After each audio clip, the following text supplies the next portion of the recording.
Telugu Desam party కుటుంబ సభ్యులందరికీ, తెలుగు వారందరికీ కూడా పండుగ రోజు.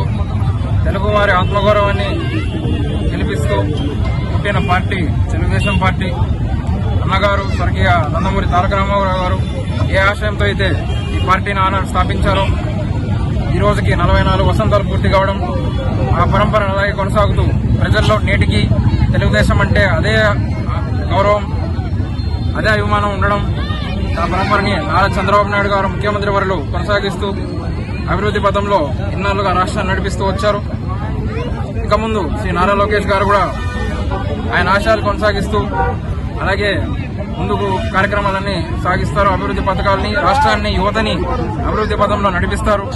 వాటికి సాక్ష్యంగా ఎన్నో కార్యక్రమాలు, ఎన్నో అభివృద్ధి పథకాలు, ఎన్నో అభివృద్ధి పదాలు ఈరోజు రాష్ట్రంలో జరిగాయి. ఉద్యోగ అవకాశాలు కానివ్వండి, మెగా డిఎస్సీ కానివ్వండి, ఇండస్ట్రియల్ డెవలప్మెంట్ కానివ్వండి, మన రిలీజ్ అయినటువంటి జాబ్ క్యాలెండర్ కానివ్వండి, ఈరోజు దేశంలో అందరికంటే ఎక్కువగా ఇచ్చినటువంటి పెన్షన్ కార్యక్రమాలు కానివ్వండి, అన్నీ కూడా తెలుగుదేశం ప్రభుత్వం యొక్క అభివృద్ధికి నిర్వచనం.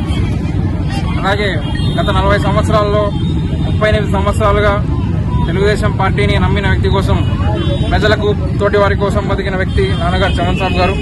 ఆయన ఆశయాలు కొనసాగిస్తూ ప్రజలకు ఎల్లప్పుడూ అందుబాటులో ఉంటూ నాయకుల్ని, కార్యకర్తల్ని సమన్వయం చేసుకుంటూ ఎల్లప్పుడూ ముందుకు కొనసాగుతామని, ఆయన ఆశయాలు కొనసాగిస్తామని సభాముఖంగా తెలియజేస్తున్నాం. గౌరవనీయులు పెద్దలు స్వర్గీయ ఎన్టీ రామారావు గారు పార్టీ పెట్టి 44 సంవత్సరాలు అవుతా ఉంది.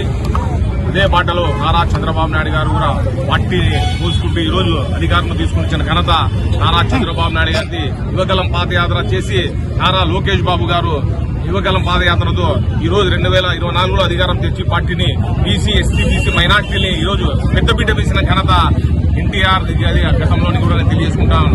పాత బస్తీలో ఎంతో ఆ రోజు మా మీద దాడులు జరిగితే, మత కళాలు జరిగితే ఆ రోజు లా అండ్ ఆర్డర్ ని కంట్రోల్ చేసి ఆ రోజు మన పెద్ద ఎన్టీఆర్ గారు ఆ రోజు కంట్రోల్ చేయడం జరిగింది. అదేవిధంగా నారా చంద్రబాబు నాయుడు గారు ముస్లింలకి పెద్దపీట వేసిన ఘనత ఎన్టీఆర్ కి దక్కుతుంది, నారా చంద్రబాబు నాయుడుకి దక్కుతుంది కూడా మనవి చేసుకుంటున్నాను.